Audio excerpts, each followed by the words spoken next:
মালিক আজকের তওবাকে উম্মতের তওবা হিসাবে গণ্য করেন। আপনি আমাদের উপরে বড় নারাজ হয়ে গেছেন।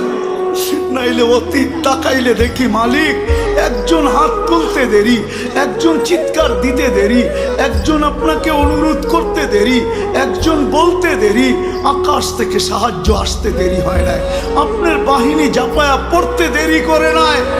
আজকে তো বৎসরের পর বৎসর পার হয়ে যাইতেছে, চোখের পানি শুকায় যাইতেছে, ও মালিক কোনো বিজয়ের চিহ্ন দেখি না।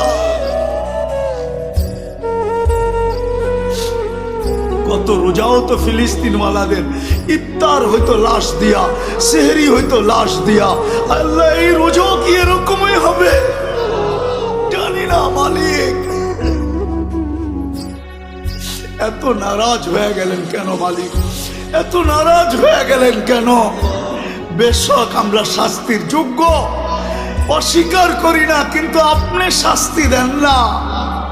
আপনার হাবিবের দুশ্মন, আপনার দুশ্মন, আমাদের দুশ্মন, ইসলামের দুশ্মন, কোরআনের দুশ্মন, হাদিসের দুশ্মন, সমস্ত কিছুর দুশ্মন, এদের মাধ্যমে আমাদেরকে পিটা খাওয়ান কেন মালিক?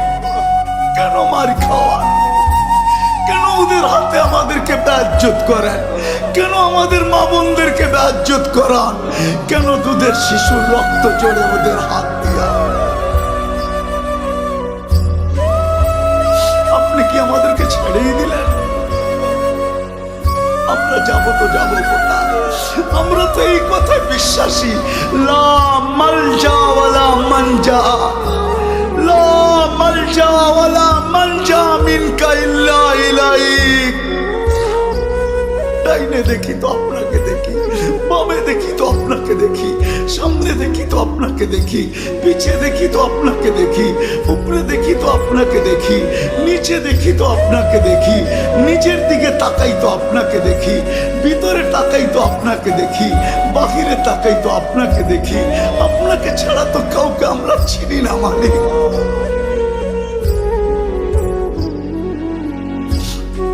আজকে এই আলেমদের হাত খালি ফেরত দিয়েন না। আমারটা দিয়া দেন, কোনো আপত্তি নাই, কিন্তু আমার ডাইনে বামের আলেমদের হাত খালি ফেরত দিয়েন না। ইমাম খতিবদের হাত খালি হাতে ফেরত দিয়েন না। তোলাবাদের হাত খালি ফেরত দিয়েন না।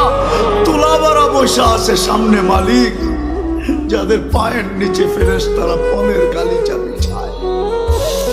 আল্লাহ ওদের হাত খালি ফেরত দিয়েন না। অন্তরালে মা বোনরা হাত উঠায় বসে আছে, এদের হাত খালি ফেরত দিয়েন না মালিক।